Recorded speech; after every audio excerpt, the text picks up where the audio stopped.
Hey everybody, we've got another project we're going to do here. This one's relatively simple. We just got through repotting this plant in the same pot.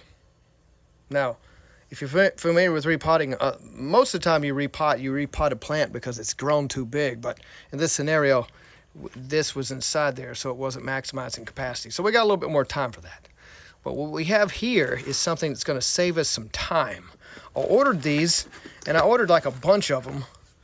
I only need one for this particular instance, but I'm going to make a trip in the next few weeks, and I'm going to need a way to water my plants reliably without having to worry about the power going off or batteries not being great or whatever, and that's where you have these.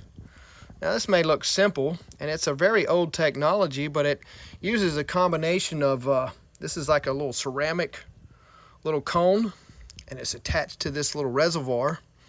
And what you do, you find a good place in your soil for it, and then you run this tube right here to a water source, aka this 1 gallon jug right here.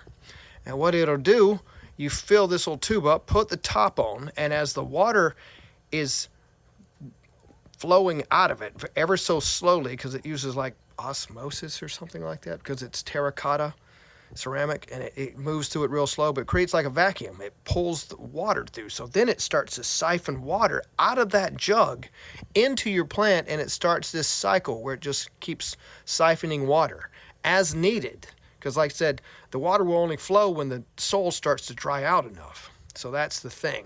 I'll probably have to add some water here, because if you saw my last video, I had to use my potting soil that I haven't used in a while, and it was kind of dry, so we may have to fill up our little reservoir down at the bottom to catch the water, because you always want to have your plant to have drainage. You can water most plants as much as you want. The key is drainage. Now certain succulents are real susceptible to water, and oh my gosh, it's like you just cannot make them happy. But in this particular scenario, I'm going to show you how I'm going to do this. So, let me see if I can get this situated right there. There we go. I'm going to get all these extra ones out of the way. We take this. We have this little rubber band on here that we don't need. You uncoil this, because it's probably going to have a kind of a catch to it, you know, and it's going to be coiled now that it's been spooled up for a while.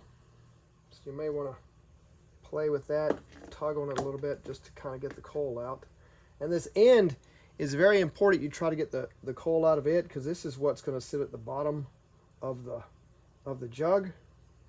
So what we're going to do, we're going to find a nice spot over here.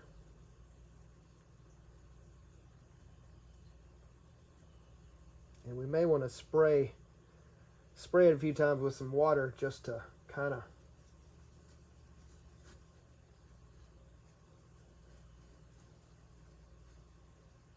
there we go, just deep enough to get in there.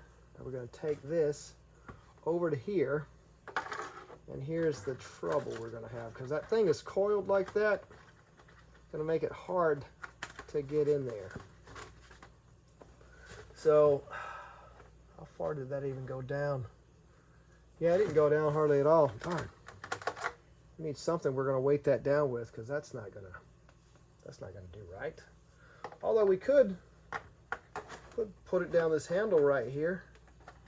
If we can't get it to uncoil, and that should, yeah, there we go. That'll make it go down a good ways.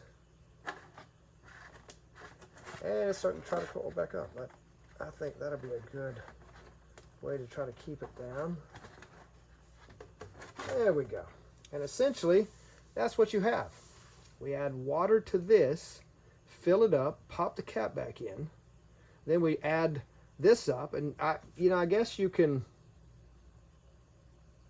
I don't even think we really need this. You can kind of put that on there as a help it prevent it from evaporating, depending on how hot your house is. I mean, like I said, if your house is like 70, 65, it shouldn't be that bad. But if you kind of let nature go its way, then you may have some issues with evaporation. But the key is just to add water to this once you get this system established, and you don't really have to add anything else. But that's what I'm going to use. It's kind of old school, but sometimes old school is probably the best way. It's a lot less expensive and it works, you know. And I'm not even dissing, you know, medieval stuff. You know, the Greeks and the Romans, they were able to do some amazing things at that time, you know. So that's our little project today. Hope that helped everybody. You can find these, I don't know what they're called, but you know, just ceramic, terracotta, auto plant waters and stuff like that. I'm not really endorsing anything, but I'm just letting you know that this is what I'm going to use for my project to help water my plants. It'll make it a whole lot easier on me just to keep adding water to the gallon jug rather than have to water the plant every day. And if you have a small enough plant or a big enough jug, you know, you could actually share the jugs, and that way you just add water to one jug every day, even though everybody's drinking from it. Now, will it all fit down the handle? I don't think it will, but you'll find something. Maybe you could weight down the end of it with something. I don't know.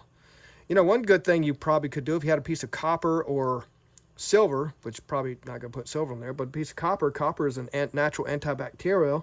You could weight the end of it down with a piece of copper, and that would keep the water from, you know, getting all ooey gooey. So that's just something I'm working on, and it's going to help me with my travel plans I have coming up. I'm going to try to get some clips of that, but hope that helped everybody. If you like what you saw, like and subscribe. If you didn't, well, like and subscribe, and maybe you'll see me make a fool of myself. I don't know. Well, thanks for joining me. Get my hand out of the way.